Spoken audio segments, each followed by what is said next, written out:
Long ago, there lived an old man and his wife who made a living by farming a small piece of land. Their life was very happy and peaceful, with one great sorrow: they had no children. Their only pet was a dog named Shiro, and they showered all their love on him in their old age. He was a true Japanese dog, resembling a small wolf. Next to this good old couple lived another old man and his wife, both of whom were evil and ruthless, and deeply hated their good neighbors and their dog, Shiro. One day, Shiro was heard barking for a long time in the field behind his master's house. The old man quickly went out to see what was going on. As soon as Shiro saw his master, he grabbed the end of his kimono and pulled him under a large yenoki tree. There, he began digging diligently with his claws. The old man, unable to understand what this meant, stood there, puzzled. But Shiro barked and dug with all his might. Finally, the old man realized there might be something hidden under the tree. He ran back home, took his spade, and began digging at that spot. He found a pile of old and precious coins, and the deeper he dug, the more gold coins he found. All this while, their greedy neighbor watched. In just one day, the poor old man became rich. He was grateful to his loyal dog. The neighbor's greed was aroused. He felt he deserved a share of the treasure. So, a few days later, he went to the old man's house and asked Shiro to stay with him for a while. Shiro's owner didn't like this at all, knowing full well that his neighbor hated him. But the good man was very kind, so he agreed to give him the dog on the condition that it would be well taken care of. The neighbor succeeded in his plan. He forcibly took Shiro to his field and forced him to dig under the yenoki tree. "If there were gold coins under your master's tree, there must be gold coins under my tree too. You must find them for me. Where are they? Where? Where?" Shiro began scratching and digging to free himself from the scary old man's grip. The old neighbor also started digging with him, but he found nothing. As he dug, a foul smell began to emanate, and finally he found a pile of garbage. Instead of blaming his greed for his disappointment, he blamed the poor dog. He picked up his spade and struck Shiro with full force, killing him on the spot. He then threw the dog's body into a hole he had dug, hoping to find a treasure of gold coins, and covered it with soil. He then returned home, telling no one, not even his wife. After waiting for several days, when Shiro the dog hadn't returned, the old man went to his neighbor and asked him to give him his dog back. The neighbor explained that he had killed Shiro because of his bad behavior. Knowing that Shiro was buried under a yenoki tree in the field, he asked the old man to give him the tree in memory of his poor dog Shiro. The angry old neighbor agreed to give him the tree under which Shiro was buried.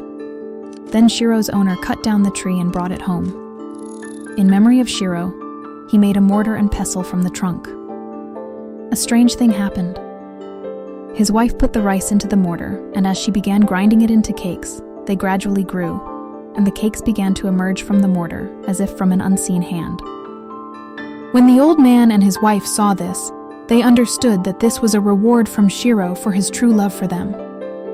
The greedy neighbor, hearing of this newfound good fortune, became as jealous as ever and went to the old man and asked him to borrow the magnificent mortar for a while, pretending that he too was saddened by Shiro's death and wanted to bake cakes for a festival in memory of the dog.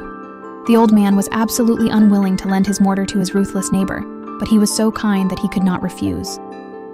Many days passed, and the neighbor did not return the mortar. When the old man went to him to ask for his mortar, the evil neighbor said arrogantly, "Have you come to ask for your mortar? I broke it into pieces and now I'm lighting a fire with the wood, because when I tried to make a cake in it, it smelled really bad." The kind old man said, "I'm so sorry. Now, please give me the ashes from the mortar and pestle, because I want to keep it in memory of my dog." The neighbor immediately agreed, and the old man took the basket full of ashes home. Then the old man accidentally scattered some of the ashes from the mortar and pestle on the trees in his garden. An extraordinary thing happened. It was autumn, and all the trees had dropped their leaves. But as soon as the ashes touched their branches, the cherry trees, plum trees, and all the other flowering shrubs blossomed, suddenly transforming the old man's garden into a beautiful picture of spring. The old man was overjoyed, and he carefully preserved the remaining ashes. The story of the old man's garden spread far and wide, and people came from far and wide to see this wonderful sight.